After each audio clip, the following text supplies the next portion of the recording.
still think the European Union is working for us, the European people, watch this.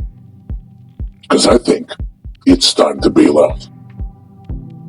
About censorship in the European Union.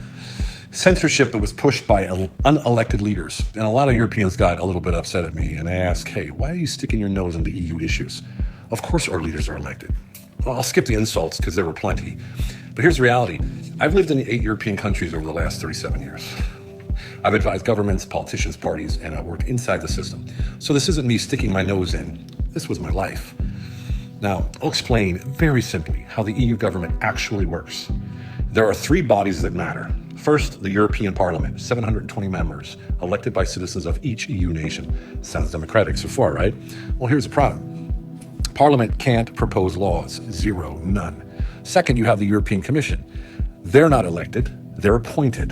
And the Commission writes every EU law, every single one.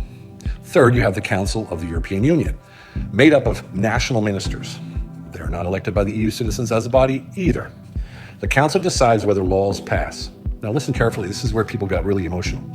Even if Parliament votes no, the Council can still push laws through.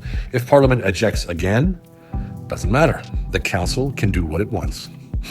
So ask yourself this. What kind of democracy has an elected parliament that can't write laws, can't stop laws from passing, and can't hold the unelected commission accountable? All while costing $2.2 billion a year just to operate. The honest answer is obvious. The European Parliament is a political theater, a very expensive one. It exists to make people feel represented because the real power sits with the commission, which writes the laws, and the council, which decides the outcome. That's it. So when people tell me the European Union is run by elected leaders, the ones actually running the system aren't elected at all. And the ones who are elected are serving the commission, not the people. That's not my opinion, by the way. It's straight from the EU's own website. And here's the danger and why I speak out so much.